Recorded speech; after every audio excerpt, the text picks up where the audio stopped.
Hi කොහොමද ඔයාලට අද මම වීඩියෝ එකෙන් ගේන්න හිතුවේ දහස් ගණන් දීලා අපි ගන්න නට්ස් පවුඩර් බබාලට දෙන්න පිරිසිදුව ගෙදරදීම හදාගන්නේ කොහොමද කියලා පෙන්වන්න. මම අද මෙතනදී යොදාගෙන තියෙනවා සූර්යකාන්ත ඇට, එතකොට ආමන්ඩ් ඇට, වට්ටක්කා ඇට සහ වෝල්නට් ඇට. මේවා ඇත්තටම හොඳට හොදලා කබලේ බැද ගන්න එතකොට තමයි අපිට ගොඩක් කල් තියාගන්න පුළුවන් වෙන්නේ. මම මේ වර්ග ටික තමයි අද ගත්තේ. ඔයගලන්ට මීට අමතරව රටකජු එතකොට කජු වෙනත් ඕනෑම නට්ස් වර්ගයක් මෙතනදී යොදා ගන්න පුළුවන්. ඉස්සෙල්ලා මේ වගේ පෑන් එකක් ක්ලිපේ තියලා ඒක රත් වුණාට පස්සේ මේ ඇට වර්ග වෙන වෙනම හොඳට කබලේ බැද ගන්න ඕනේ. මං යොදාගත්තේ ආමන්ඩ් ඇට, වෝල්නට් ඇට, සූර්යකාන්ත ඇට, වට්ටක්ක ඇට. සූර්යකාන්ත නම් පොත්ත ගලවලා මැද තියෙන මදේ තමයි ගන්න ඕනේ.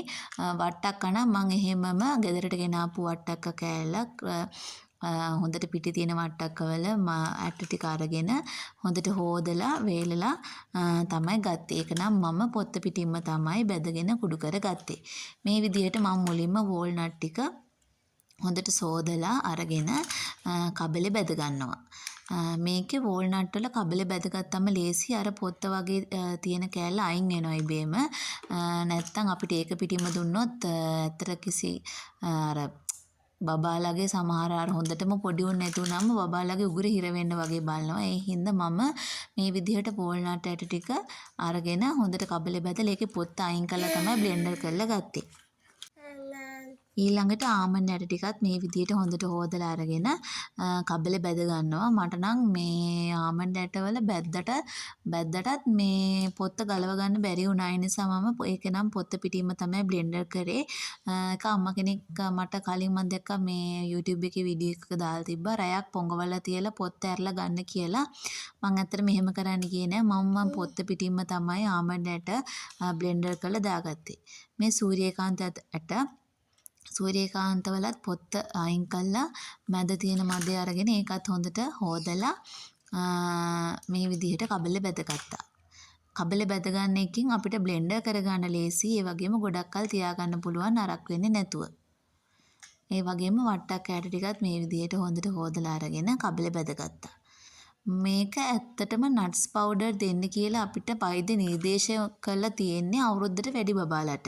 සමහර බබාලට නම් වෛද්‍ය නිර්දේශය මත ඊට වඩා අඩු වයසකින් දෙන්න පුළුවන් කියලා වෛද්‍යවරු නිර්දේශ කරලා දෙන්න පුළුවන්. නැත්තම් අවුරුද්දට වැඩි බබාලට තමයි මේ නට්ස් පවුඩර් දෙන්න ඕනි. මෙතනදිත් ඇත්තටම වැදගත් කරුණක් තමයි මේ නට්ස් ඔක්කොම එකට දෙන්න කලින් වෙන වෙනම දවස් 3ක් එක දිගට දීලා ඇලර්ජික් බලලා තමයි දෙන්න ඕනේ. මොකද මේ නට්ස් ඉක්මනට බබාලට ඇලර්ජික් වෙන්න බලන නිසා.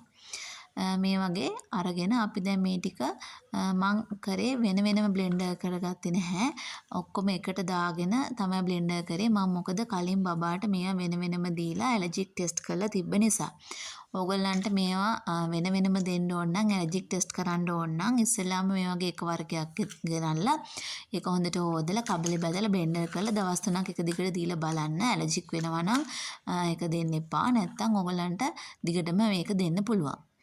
මේ විදිහට මගේ අර මේ ආමන්ඩ් ඇට ටික පොඩ තෙත ගතියට වගේ තිබ්බ නිසා මම ආයෙ මේ බ්ලෙන්ඩර් කරගත්ත ටික නැවතත් කබලේ බැදගත්තා. මට හිතුණා කබලේ චුට්ටක් බැදගත්තා නම් ගොඩක් කල් තියාගන්න පුළුවන් කියලා. ඒ කියන්නේ ගොඩක් කල් කියන්නේ මේක මාස ගණන් තියාගන්න බෑ. ඇත්තටම සති දෙකක් වගේ කාලයකට තමයි මම මේක හදාගත්තේ.